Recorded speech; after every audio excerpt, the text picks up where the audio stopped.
સાબરકાંઠાના સાંસદ શોભનાબેન મહેન્દ્રસિંહ બારૈયાએ નવી પહેલ દર્શાવી છે। 50,000થી વધુ લોકોની ઉપસ્થિતિમાં સમૂહ લગ્નનું આયોજન કરાયું હતું અને બીજા દિવસે એ સ્થળે અને વિસ્તારને પ્લાસ્ટિક મુક્ત કરવા માટે સ્વચ્છ કરવા પરિવાર સાથે વહેલી સવારથી જ પહોંચ્યા હતા। તેમની સાથે મોટી સંખ્યામાં આગેવાનો જોડાયા હતા અને વિસ્તારને દિવસભર સ્વચ્છ કરવાનું અભિયાન ચલાવ્યું હતું। હિંમતનગર નજીક આમોદરા ગામની સીમમાં સંસદ શોભનાબેન બારૈયા દ્વારા સમૂહ લગ્નોત્સવનું આયોજન કરવામાં આવ્યું હતું।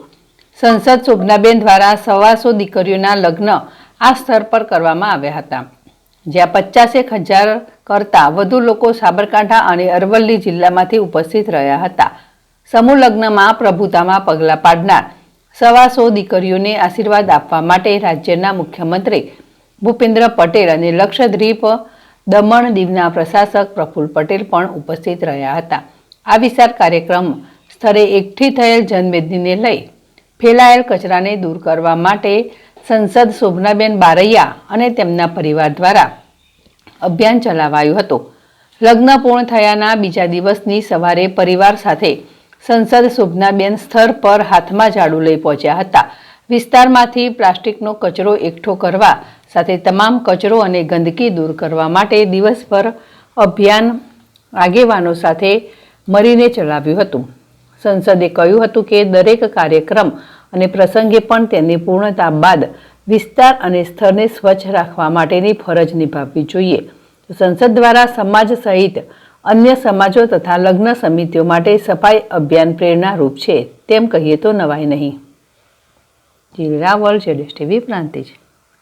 ગઈકાલે અમે અહીંયા સમાજના સમૂહ લગ્નોત્સવનું આયોજન કર્યું હતું। આયોજન પહેલાં પણ અમે સ્વચ્છતા કરી હતી અને અહીંયા બિલકુલ સાફ રાખીને અને આયોજન પાર પાડ્યું હતું અને જ્યારે લગ્નોત્સવ પૂરા થઈ ગયા છે ત્યારે જે ટીમે કામ કર્યું હતું અને જે દિલથી કામ કર્યું એના લીધે લગ્નોત્સવ સંપૂર્ણ રીતે સફળ રીતે પૂર્ણ થયો હતો।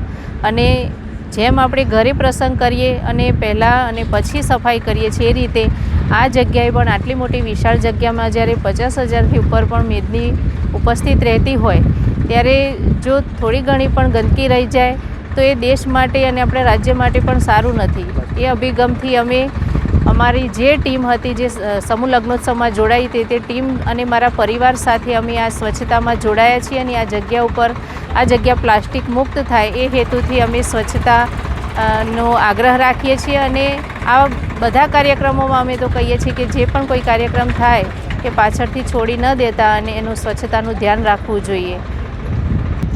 અમે સ્વચ્છતા અભિયાન આજે હાથ ધર્યો છે અને એમાં સૌ જોડાયા છે। જે ટીમ અમારી કામ કરતી હતી સમગ્ર ટીમે પણ આ સ્વચ્છતામાં ભાગ લઈ અને એક સારો સંદેશ